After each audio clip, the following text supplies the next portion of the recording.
Our expectations can be our biggest frustration in life. When we have unrealistic expectations, for you, it might be you step on the scale and every single day it goes down. If that's your expectation, that you are going to be disappointed a lot of the time. But if you can shift your expectation to say, I understand that this journey is not going to be linear. I understand that there are going to be days that I step on the scale and that number goes up. I understand that there are reasons beyond this not working that the scale is going to fluctuate. If you can get behind those truths, then you're going to improve the relationship that you have with the scale tenfold. And it can be a piece of data that plays a role in your weight loss journey, but it's not something that dictates the way that you feel. And it's certainly not something that dictates the way that you show up for yourself. Okay. Hello, what is up, you guys? And welcome back to another episode of the Queen of Pep Talks podcast. I hope that your day and your week are off to the most fantastic start. I am very excited for today's podcast episode because I'm going to be talking about something that is super relevant to me, and that is the scale. If you are a woman like me who has lost and gained weight over and over and over and over again in your life, you probably have quite a complicated relationship with the scale. For many women, the scale is something that so often determines the way that we feel about ourselves. And the truth and reality is, the scale does not need to be demonized. We need to work on the relationship that we have with the scale. This is something that you hear me continually talk about, is the relationship that we have with things. We can improve the way that we feel vastly in our lives when we learn to work on the relationship that we have with certain things. And the scale has been very, very important for me to work on my relationship with, because there was a point in time where the scale literally determined not only how I felt about myself, but also how I behaved in my life. Maybe you resonate with stepping on the scale in the morning and seeing that it didn't go down. And maybe in fact, it actually went up, even though you're doing everything right. And you find yourself massively frustrated and you start wondering, what's the point? Why am I even doing this? Why should I bother? Because what I'm doing is not working. We look at the scale as the sole piece of evidence as to whether or not the efforts that we are putting in to change our bodies and lose weight, we allow it to dictate for us whether or not what we're doing is working.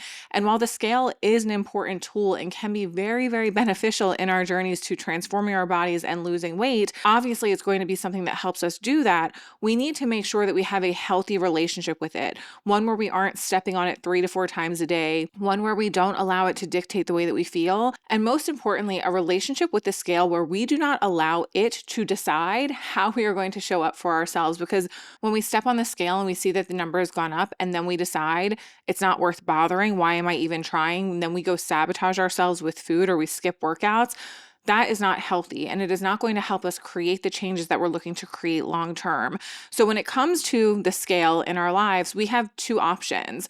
We either get rid of it and remove it from our lives, which is a very good option if you're really struggling and have tried to create a healthier relationship with the scale but have found yourself unable to, or we can and the option that I'm going to talk to you about today is begin to work on the relationship that we have with the scale so that it's not something that dictates the way that we feel. So it's not something that dictates the way that we show up. We can learn to look at the scale as simply data that provides us some kind of direction as to whether what we're doing is working or not, but not on a day-to-day basis. And that is something that is so important for me to reiterate. The scale is something, sure, that you can step on once a day. And I believe the more frequently we step on the scale, then obviously the more data we are going to have. But allowing day-to-day fluctuations to disappoint us, frustrate us, and make us give up on ourselves and abandon the work that we are putting in to transform our bodies is not going to help you in the long run. So first and foremost, on today's episode, I want to talk about some of the reasons why we avoid the scale in the first place. Number 1 is we often find ourselves afraid of what the number on the scale is going to mean. Look, I am a 200 plus pound baddie. I haven't stepped on the scale. Actually, what prompted me recording this episode is I bought a bathroom scale today that should be delivered tomorrow. Thank God for Amazon Prime. It'll be here tomorrow morning, and I am planning on stepping on the scale for the first time in my home in probably about a year and a half, maybe even a little bit more. Obviously, I've been waiting at doctor's appointments and things like that, so I know generally where I sit, but I have not had a bathroom scale since I moved into my apartment over a year ago.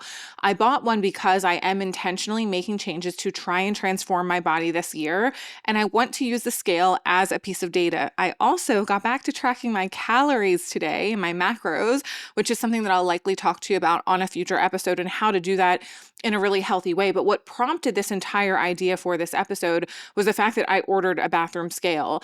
And I'm so grateful to be in a position where I have a generally pretty healthy relationship with the scale. And no matter what number I see looking back at me when I step on it, it's not really going to impact the way that I feel about myself. And it's certainly not going to impact the choices that I make for myself, because I know that I need to be consistent in making changes long term in order for that number on the scale to change. But the truth and reality is that number doesn't really matter to me all that much anymore. Maybe like me, you've lived a lot of your life with this obsession around having a goal weight and having a goal body. I've talked to you about how it's so important for you to make sure that the dream body that you have for yourself is one that you're actually capable of achieving. But the reality is, my goal weight for so much of my life was 145 pounds.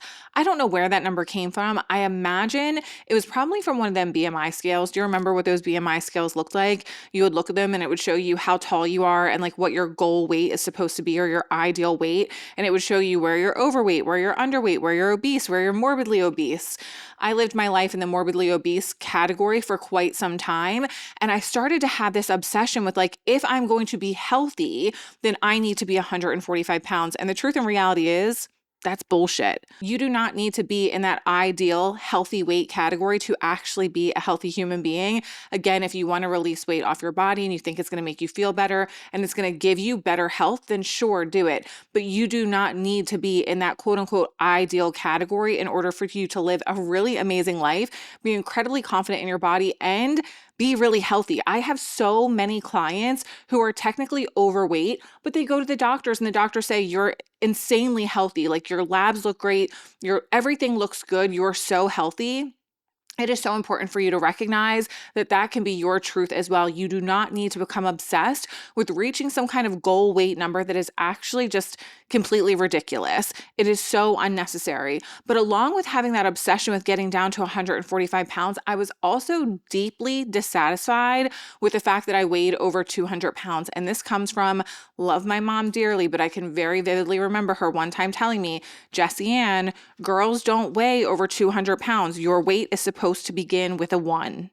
At the most, you should probably be about 160 pounds. I remember my mom telling me this.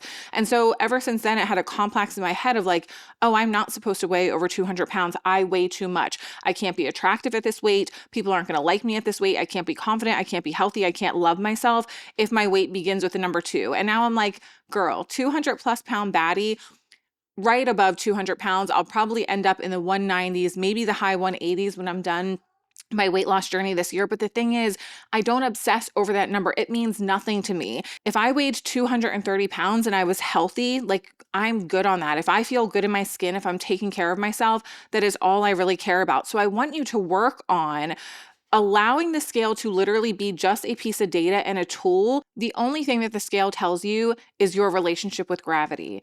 It does not tell you whether you're a good person. It doesn't tell you whether you're kind or compassionate or caring or loving or beautiful or sexy or fun or flirty. It doesn't tell you any of those things. It literally tells you your relationship with gravity. Period. So I want you to think about, why do you avoid the scale? And is it because what you believe that number looking back at you is going to make you feel, or what it means society-wise? I think that it's really challenging for so many of us as women to feel like we're supposed to be a certain weight. I've been asked time and time again on my Instagram, hey Jess, how tall are you and how much do you weigh? Because people want to compare their body to my body. It's not healthy for you to do. You could weigh the same exact amount as me and we could look radically different, because body composition matters so much. And this is something that I failed to realize for so long, is that my body can look completely different at the same weight based on how much muscle I have, based on how toned I am. I know everybody wants to be toned. Based on how toned I am, my body can look radically different. If I build muscle and lose fat, I'm going to look very different than if I have a high fat percentage and very low muscle mass. So I want you to make sure that when you step on the scale, you're not allowing that number to mean something about you. We avoid it because we're afraid of what we think it's going to mean about us, but you are able to change that perspective if you start working on your mindset around it. Secondly, In hand with this, we use the scale as a measure of our self-worth. For so many of us, myself included, we have looked at small women and decided that they are the goal. Being smaller, being skinnier, being little, being tiny, that is the goal. And if we look at those women and we admire them and we deem them as worthy, and then we look in the mirror and we see ourselves and we think, oh my gosh, I look totally different than that. That's not what I look like at all. I'm therefore then not worthy. And that is just simply not the case. Your worth is not now or ever tied to the number that you see looking back at you when you step on a piece of metal on your cold bathroom floor. Do you hear me? It is literally a metal box on your cold bathroom floor, and you are allowing that to determine whether or not you are a worthy person. So if you want to work on the relationship that you have with the scale, one of the first thoughts and ideas and beliefs that you need to throw out the window is that that number is a reflection of your worth at all, because it is simply not. You are a worthy human being because you exist here. Do you think that you would have been brought onto this green, beautiful earth if you were not a worthy human being of being here? You are a good person, and that has nothing to do with how much you weigh. You can be a good person at 140 pounds. You can be a good person at 340 pounds. And I need you to understand that, because again, you cannot shame yourself or hate yourself to a place of happiness within your body. And I know we think that it'll be easier to love ourselves and accept ourselves in the skin that we live in when we get to a smaller number. But I can tell you from my own experience that when you are in the habit of hating your body, you are going to stay in the habit of hating your body no matter its size. You have to work on deepening your self-love and your self-worth right now, so that as you continue to lose weight, you can be happy and feel worthy as a human being. But that is independent of the number looking back at you on that stupid scale on your bathroom floor. Thirdly, we tend to avoid the scale because we don't know how to actually emotionally regulate ourselves after we step on it and we see a number that we are disappointed with. Look, if anybody understands the frustrations of doing it all right and working really hard and feeling like you're not seeing the result that you want, I get that. One of the most important things that we need to work on in life in general, not just related to losing weight, is the patience that we allow ourselves to experience while working towards creating massive change in our lives. Because you did not get to living in the body that you're living in overnight. So the expectation that you're going to lose weight overnight or within a week or within a month and feel totally different within your skin, it's just completely unrealistic. So you need to make sure that you're buckling up and practicing patience, but also you need to make sure that you're checking your expectations and knowing this is going to take time for me to see the changes I want. And daily fluctuations are going to be a part of that process. I know in life we want success to be this linear path. We want to step on the scale and see a number, and every single day step on the scale after that and see it go down even just a little bit. But that is not the way that a weight loss journey works. If you were to look at anybody who has had a successful weight loss journey, who has tracked their weight every single day, actually, I'm going to look back in MyFitnessPal for you and see if I can find a time where I was tracking my weight loss so I can show you what real weight loss looks like. It is going to look like down, up, down, up, down, up, down, up, down, up, down, up. As long as we are trending in a downward direction, then you're good. You are seeing results. But to base your results on a day-to-day number fluctuating, it's just completely ridiculous, because there are so many reasons why your body might fluctuate. Your hormones, not sleeping well, depending on what you ate, did you poop? All of these things can have an impact on your body weight. So if you're expecting a loss every single time you step on the scale, you are going to be disappointed. And when we don't know how to regulate that disappointment, we then allow, like I talked about in the beginning of this episode, the scale to dictate how we show up for ourselves. We feel disappointed, we feel frustrated, we don't know how to deal with that, we don't know how to cope with that. And if you're an emotional eater like I used to be, when you feel disappointed and you feel frustrated, where's the first place that you want to go? To the kitchen. And so then you go to the kitchen and you start eating, and what are you doing? Sabotaging your success. Choosing to eat because the number on the scale did not go down is stupid. Do you need me to say that for you again? Choosing to eat because the number on the scale did not go down is stupid. It is you saying, this isn't working. I'm tired of trying. I don't want to put in effort anymore. Fuck this. I'm just going to sabotage myself and my success. And that is your choice. What a better option would be is to learn to sit with any disappointment that you feel and regulate it by reminding yourself, this daily fluctuation is normal. It is normal to have periods of time where the scale is not actually going down. But this is why it is so important for us to make sure that we are not only taking better care of ourselves because we want to lose weight. And for so many of us, again, we've masked this desire to be healthy with, I want to be healthy, I want to be healthy, but really what we want is just to lose weight. You need to learn to take care of yourself without having the ulterior motive of losing weight. Can you want to lose weight? Absolutely. Will you lose weight? For sure. But if you're obsessed with only seeing the number on the scale go down, then you're going to be disappointed frequently because the scale is not going to go down every single time you step on it. And if we allow the scale not going down to dictate how we show up for ourselves because we don't know how to regulate our emotions, that is going to be problematic for you. And the fourth and final reason that I believe we avoid the scale, and a lot of things in life, goes far beyond just the scale, is that we tend to believe that avoidance is somehow protecting us. How many things in your life live on repeat in your brain? They go on your to-do list every single week, but you don't do them. And you don't do them because you feel you're protecting yourself from something. When we are afraid of something, when we're afraid of the outcome of something, or we're afraid of how something is going to make us feel, we often avoid doing it because we're trying to protect ourselves. But the truth and reality is you cannot avoid away the truth. You cannot avoid away the truth. If there is a truth in your life, you can pretend it doesn't exist all you want, but it exists. You are going to move through things in your life far more quickly if you can be a woman who has the courage to confront them. We cannot change what we are unwilling to actually confront and acknowledge and admit in our lives. And that doesn't mean that in order to become a healthier version of yourself, you have to step on the scale. But if you are wanting to see weight loss results and you want to use the scale as a tool in doing so, then you need to work on the relationship that you have with it, because avoiding the scale is not going to help you unless it is the only means of you actually moving forward and having a healthy relationship with your body.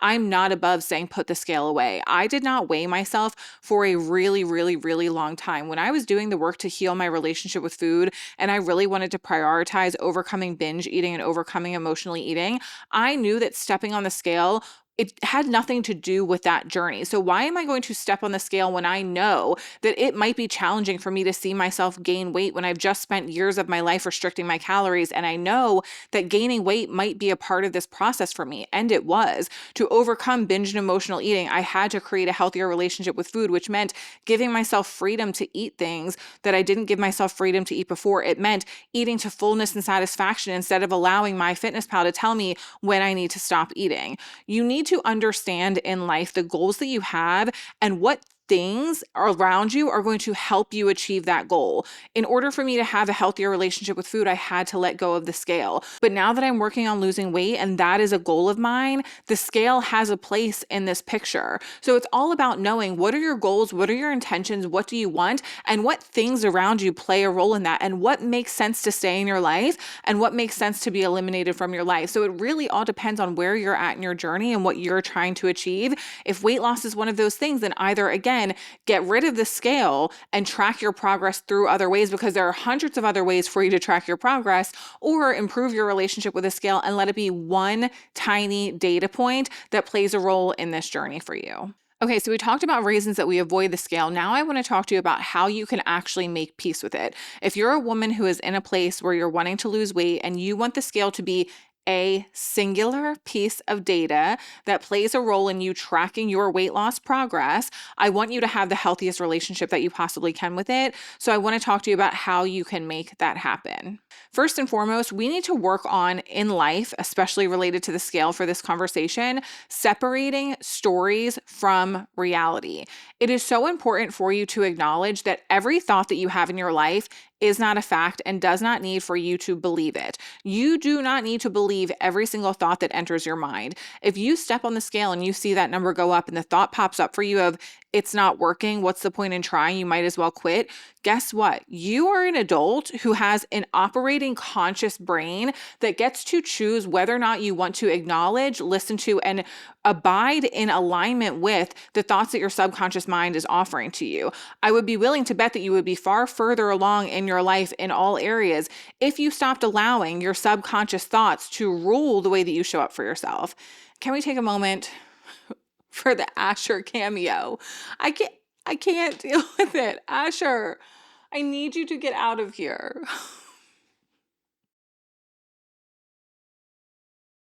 But far too many of us have gotten into this really bad habit of believing and abiding by every little thought that our brain offers us. It's like, oh, I step on the scale and I see that the number has gone up. And my mind immediately offers me this truth of what you're doing isn't working. You might as well quit. And I decide that, oh, okay, that's a fact that I'm now going to listen to. Why? You need to learn to separate the stories that your mind is feeding you from the facts of your life. Stepping on the scale and seeing the number go up could literally just mean that you have to take a shit. Like, it could literally just mean that you have to take a shit. But your brain has decided, and you have consciously chosen that you're going to listen to this thought that this now means what you're doing isn't working. That's not the truth. What you are doing is working. You might just have to take a shit. Maybe you ate more carbs yesterday than you normally do. Maybe you didn't sleep well. Maybe you drank more water than normal. There are so many reasons why your weight could be fluctuating that have nothing to do with this isn't working. That is very likely not the truth. If you are abiding by all of the protocols that you have set for yourself that you know are going to result in weight loss, what you are doing is working, and the number going up temporarily does not mean that. So I want you to work on learning to separate stories from facts, not just related to the scale, but in all areas of your life. I promise you it is going to serve you immensely. Secondly, I want you to spend just a little bit of time, do yourself a favor, and go onto ChatGPT or go onto Google, and I want you to type in this question. Tell me all of the reasons why my weight may go up when I step on the scale.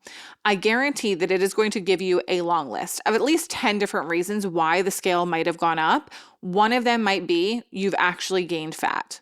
So many of those reasons are actually possible. And when you can understand why fluctuations happen prior to stepping on the scale, it's almost like you can anticipate them. And if you get up and you step on the scale in the morning and it's gone up, it's like, oh, I trained really hard yesterday. I bet my muscles are just retaining some fluid.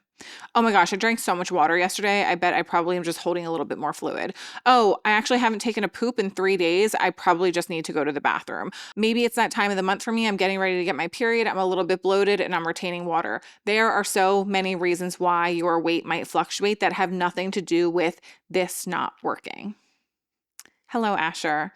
Would it be a Queen of Pep Talks podcast episode without Asher? This is about his 5th cameo. I have pushed him out of the frame about 1 million times, and it seems as if he just doesn't want to go away. So I think we're just going to allow him to chill here for the remainder of this episode. If we could just get him to relax, that would be absolutely amazing. Asher, can you cool it, bud? I love him dearly. I love him dearly. But my goodness gracious, working with him around is such a challenge. There you go, bud. Okay.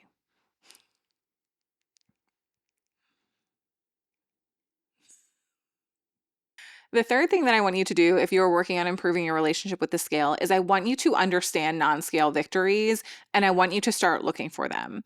I want you to find ways to acknowledge and celebrate and be really proud of the success that you're creating for yourself when it comes to your weight loss journey, but find ways that aren't just directly tied to stepping on the scale and seeing the number go down. Are your clothes fitting better? Are your workouts getting easier? Does cardio feel a little bit less intense? Can you tie your shoes more easily? Do you feel more confident in your skin? Do you feel just a little bit better, a little bit lighter, a little bit freer? Are you proud of yourself because you're taking care of yourself? There are so many things that are beneficial for you to pay attention to on your weight loss journey besides just the number on the scale going down. And I really encourage you, be a woman who takes the time to look for these non-scale victories, because you are going to see what you're looking for in your life. If you're looking for reasons to feel good about taking care of yourself, guess what? You are going to find them. But if you are looking for reasons to be pissed off and frustrated and find the excuse that things aren't working, guess what, my love? You are also going to find that. You have to be very careful about what you're looking for in life, because you're going to find it. If you want to see good, you're going to see it. If you want to see bad, you're going to see it. And if you are a person who is maybe a little bit lazy and actually doesn't want to be putting in the effort to lose weight, you're going to be looking really hard for reasons and justifications to quit. So I want you to shift your mindset and really start being intentional about looking for non-scale victories and ways to celebrate the progress that you are making beyond the number that's looking back at you when you step on the scale. And the fourth and final thing that I want you to do on this journey to improving your relationship with the scale is remove any urgency that you feel. I touched on patience a little bit earlier on in this episode. It is very important for you to work on being a more patient version of yourself and understanding weight loss is not supposed to happen quickly. In fact, I believe the more quickly we lose weight, the more likely we are to put that weight back on. So if you want your weight loss to be sustainable, can you be okay with losing a half a pound a week? Can you be okay with losing a pound a week? Yes, it might take you a long time to get where you want to go, but isn't that time going to pass regardless? Aren't the days and the weeks and the months going to pass regardless of if you take care of yourself or not? And don't you want to feel better about yourself? Again, this is not just about losing weight and changing your body. If you truly want to be a healthier, happier, more proud version of yourself, that is going to be a direct reflection of how you take care of yourself. If you start taking better care of yourself, you're going to feel better in your body. And if you can just settle in and say, it's going to take some time, I'm not in a rush, there is no urgency in getting there, because there is no finish line, then you can allow it to take as long as it needs to. And guess what? When you step on the scale and you see it's gone up, you're not even mad about it because you just anticipate that it's a part of the journey.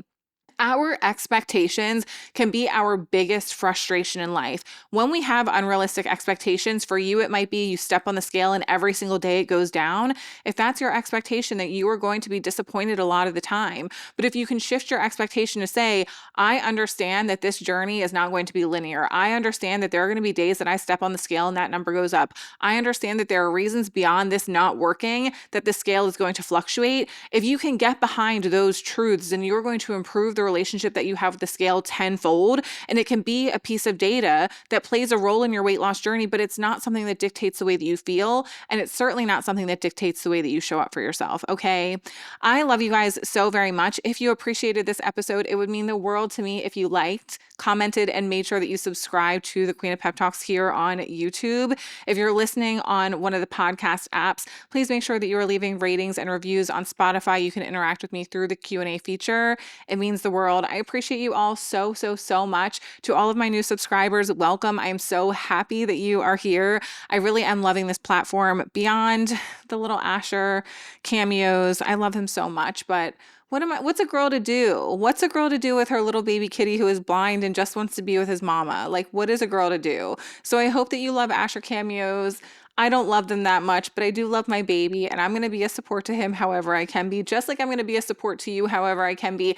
And I know that you will be a support to me however you can be. So smash that like button, leave us a comment, subscribe, share this with your friends. If you love this episode, send it to somebody that you know would benefit from it, okay? Hey, we all have girlfriends that want to lose weight, and we all have girlfriends that are doing things in a really unhealthy way to get there. If you know they would benefit from what you hear here on the Queen of Pep Talks podcast, send them the show, okay? I love you guys so very much, and I will chat with you next week on a brand new episode. See ya.